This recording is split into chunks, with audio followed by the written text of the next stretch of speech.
అన్నమయ్య జిల్లా రాయచోటిలో 104 అంబులెన్స్లు మాయం చర్చనీయాంశంగా మారింది.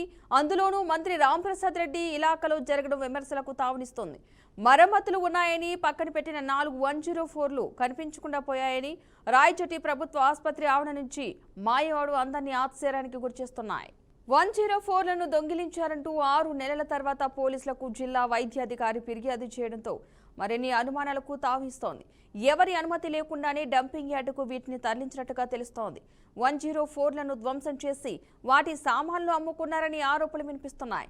డంపింగ్ యార్డులో 104లను ధ్వంసం చేస్తున్న వీడియో కూడా వైరల్గా మారింది. ఇక కేసు నమోదు చేసుకున్న పోలీసులు విచారిస్తున్నారు. సిబ్బంది సహకారం లేకుండా ప్రభుత్వ ఆసుపత్రి నుంచి డంపింగ్ యార్డుకు 104 వాహనాలు ఎలా వెళ్లాయని ప్రశ్నలైతే ఇప్పుడు ఆసక్తిని రేపుతున్నాయి.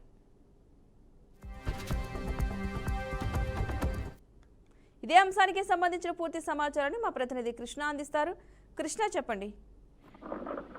Thank you Padma. ఏదైతే అన్నమయ్య జిల్లాలో దాదాపు 1 కాదు 2 కాదు 4 104 వెహికల్స్ అయితే పూర్తిస్థాయి అయితే కనిపించకపోవడం అనేది ఒక విచిత్రకరంగా ఉందని కూడా పూర్తిస్థాయి అయితే మనకు తెలుస్తుంది. అయితే మొత్తానికి ఏదేమైనప్పుడు కూడా ఇప్పుడు చూస్తే మనం ఏదైతే అన్నమయ్య జిల్లాలోనే స్థానిక హాస్పిటల్లో ఉండాల్సిన 104 వెహికల్స్ అయితే పూర్తిస్థాయి అయితే 4 వెహికల్స్ కనిపించకుండా పోవడం అనేది ఒక దురదృష్టకరం కూడా అనుకోవచ్చు. అయితే మరమ్మతుల కోసం కూడా పూర్తిస్థాయి అయితే హాస్పిటల్ సిబ్బందికి తెలియకుండానే అతను కూడా బయటకు తీసుకుపోవడం, అదేవిధంగా డంపింగ్ యార్డ్కి తరలించడం అనేది కూడా ఒక విచిత్రకరంగా ఉందని కూడా తెలుస్తుంది. అయితే ఈ నేపథ్యంలో చూస్తే డంపింగ్ యార్డ్ లో 104 వెహికల్ ధ్వంసం చేయడం అనేది కూడా ఒక చాలా దారుణం అని కూడా అనుకోవచ్చు. ఈ యొక్క ఘటన కూడా పూర్తిస్థాయి అయితే ఒక వైరల్ గా మారిందని కూడా అనుకోవచ్చు.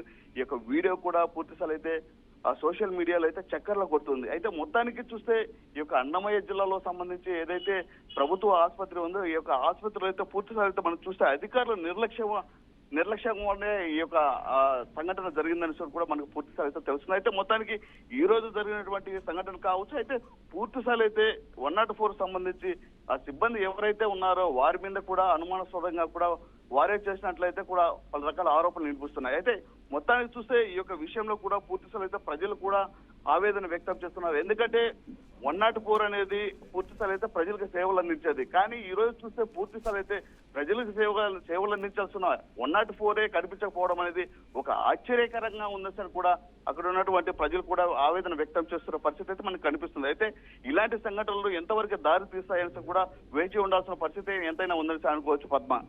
Right, thank you Krishna.